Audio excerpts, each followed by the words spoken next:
Hey, Dr. Wander, Integrated Health Center of Maryland.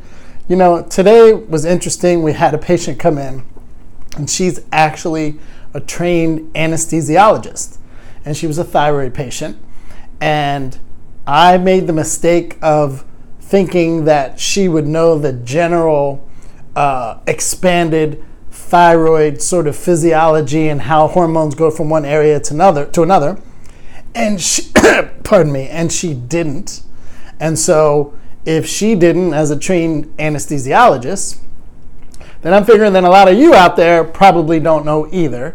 So I explained it to her, and she said that I explained it to her in a good way that was understandable, not only for her as a physician, but for the general lay people. So let's go through it, okay?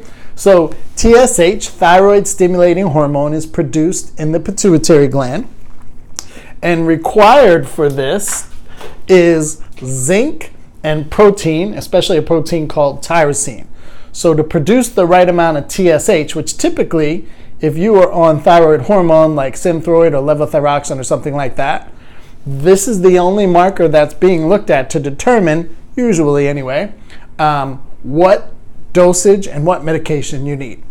And so this tells your thyroid gland to produce something called T4, and it's the inactive form of thyroid hormone, and it requires iodine to produce the right amount of T4. Now, your body then needs to take this T4 and convert it into T3, reverse T3, and T3 uptake. And this part of the equation requires the proper amount of selenium in your body. 62% of this conversion happens in the liver. So if you have something called fatty liver, which means one or more of your liver enzymes are too high and your cholesterol and or triglycerides are too high, then this is going to be a tough conversion for you. As well as in your gut, 20% of this conversion happens in your gut. So if you have too much yeast, candida, fungus, too much bad bacteria, not enough good bacteria, something called leaky gut, then this process is not going to be working so hot for you. Some of you also are on 100% T4 medications like levothyroxine and Synthroid. And so if this conversion is not taking place, it might be better to have a different type of medication that is more of a combination of T4 and T3.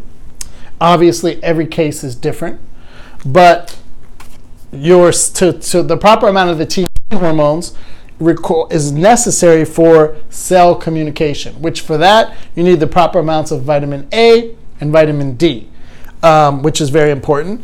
And if you're not having the proper cell communication, then certain common issues are going to happen or happen to you, which are the most common things that people tell us as symptoms that they're having.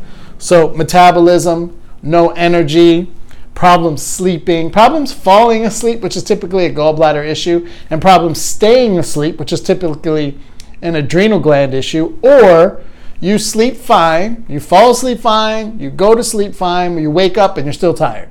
That's something called wired and tired, and that's typically a problem here.